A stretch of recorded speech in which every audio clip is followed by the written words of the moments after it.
So throughout the Bible, what you see is Jesus encouraging people. He never stopped anyone and said, you don't have enough faith, ever. Why? Because they did. I hope this encourages you.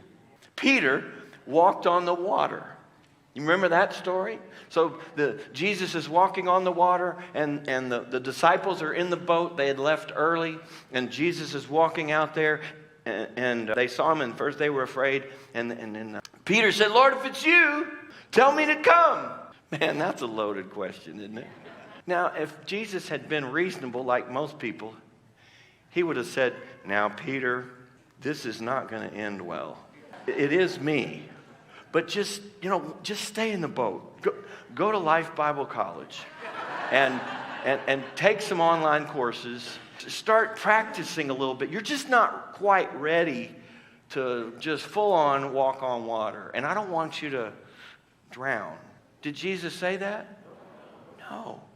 Did Jesus know Peter wasn't going to make it? Probably. But what did Jesus do? He said, come on. He never stopped anybody from believing, ever. He's always trying to fan the flames of faith and get people to do things they hadn't done before and stretch. He would rather Peter walk a few steps and go down than to stay in the boat.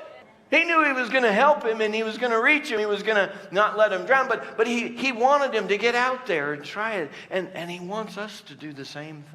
It's time to believe God for bigger things and better things than you've ever believed before. Quit buying into the constant flood of bad news. The world's trying to get us to believe the worst. I don't know what the future holds, but I do know this. God hadn't changed his promises to me. He hadn't changed his mind about me. God didn't say, well, things were going pretty good, but things have really gone off the rails. You're just not going to be able to do what I ask you to do. You're not going to be what I wanted you to be. Society, the environment, the world won't let you now. That's not in God's vocabulary. Nothing has changed when it comes to you and God. So we need to say what God said. We need to speak the promises of God, believe the promises of God about us personally, and live our lives. And believe in areas that maybe you hadn't believed before. It's fun.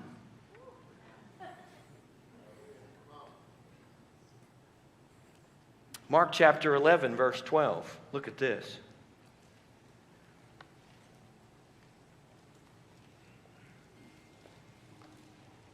Mark 11:12. Now the next day, when they'd come out of Bethany, he was hungry. Jesus was. Seeing from afar a fig tree having leaves, he went to see if perhaps he would find something on it. And when he came to it, he found nothing but leaves, for it was not the season for figs. In response, Jesus said to it, let no one eat fruit from you ever again. In my opinion, maybe he overreacted a little bit. I don't know. He was hangry. I mean, he's Jesus. He can do what he wants. I actually really believe he was doing this as a lesson in faith. But the tree was not happy about it. The tree just kind of got in the way. And so he cursed this tree, and nothing happened. Immediately, nothing happened.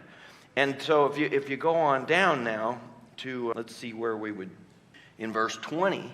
In the morning the next day, as they passed by, they saw the fig tree dried up by the roots.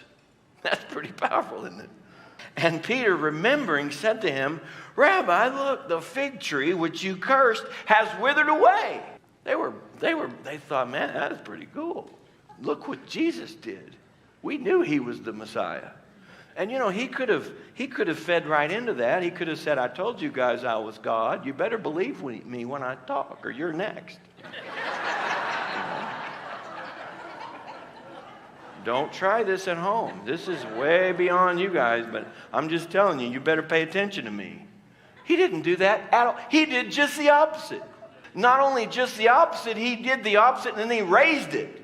Because he knew they were in awe. They were surprised. They thought, you're the best, you're the coolest thing we've ever seen in our lives. And he goes, guys, you're impressed with this dead tree? Are you kidding me? He said, he's looking around. He goes, see that mountain over there? Whoever says to that mountain, be removed. He didn't say, only I can do this. He's saying, you can do this. I see you a fig tree, I raise you a mountain. Greg Fritz Ministries wants to give you a free booklet entitled Jesus Our Substitute that accompanies this television series as our gift to you. To receive your free printed copy of our new booklet, call us at 918-878-8000.